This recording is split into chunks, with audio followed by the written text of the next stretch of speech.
I am the main keeper and partial owner of a small cemetery on the East Coast. My job is to make sure that things go smoothly. I'm in charge of everything from burials and arrangements to maintaining the grounds and sometimes even sales, caskets, and such. Although I am encouraged to upsell as much as possible, I never do.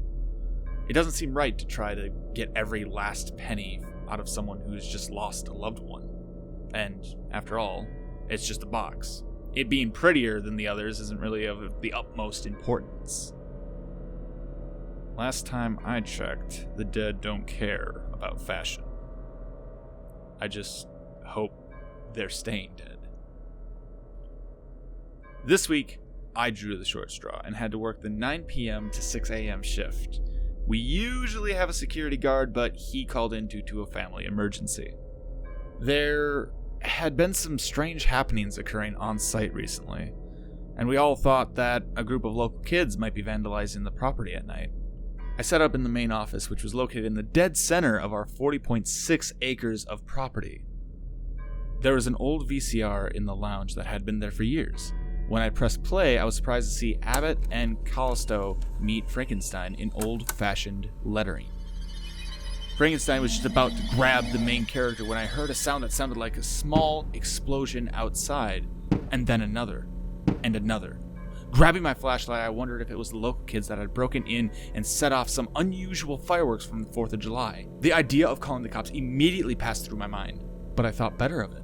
If they didn't know anyone was there besides them, perhaps I could even give them a scare.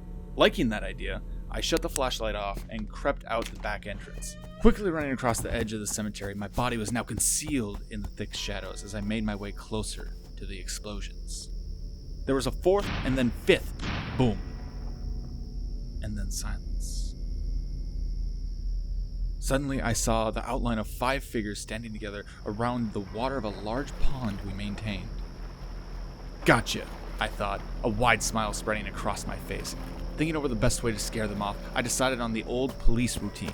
Running over behind the largest gravestone in sight, I slid down and realized that it was now only 20 or so feet away.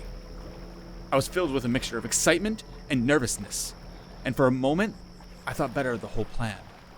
But the excitement won out. Freeze, you sons of bitches! It's the police! I yelled, running out towards them and making as much noise as possible. Now the thought never occurred to me that they might actually freeze, and as I made my way closer, fear took over. The 5 figures hadn't even flinched at my screaming. In fact, they weren't even moving at all. My running slowed to a crawl as I now only stood 6 or 7 feet away. A few moments of silence passed by, and still the figures didn't move. I took one step closer and turned on my flashlight. It flickered for a moment and then held heavy on the backs of the 5 individuals. And then it hit me. They weren't kids. They were adults, and they were dressed as they had been buried. I even recognized some of them. There was a tall man of 50 that had suffered a heart attack just days ago. And there was a woman standing at the edge that had been 93 years old. I remember because the obituary said that she had died on the very day of her birthday.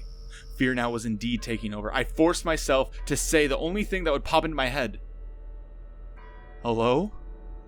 They showed no sign of having noticed me, and only stood together staring into the dark water of the pond. I ran back into the office and called 911. Even in my shocked state, I was aware enough to realize that explaining that the dead had risen from the graves probably wouldn't be the best idea. I told the operator that a few adults had broken into the cemetery. Within 15 minutes, a single police car arrived, and 2 young men stepped out of the vehicle. They drove around for a short while, and then walked the rest of the hills on foot. Finding nothing, of course. When they did arrive back at the main office, they explained that there was no trace of anyone. They did, however, admit seeing more than one trail of dirt leading down to the pond. The next morning, I started to tell the other workers about what I had seen, and then thought better of it. Seeing 5 recently dead figures staring at their reflections in the middle of the night, I'll keep that to myself. I've thought of something better. I work the night shift again tonight. I'm going to grab a shovel and see for myself if those 5 are still where they should be.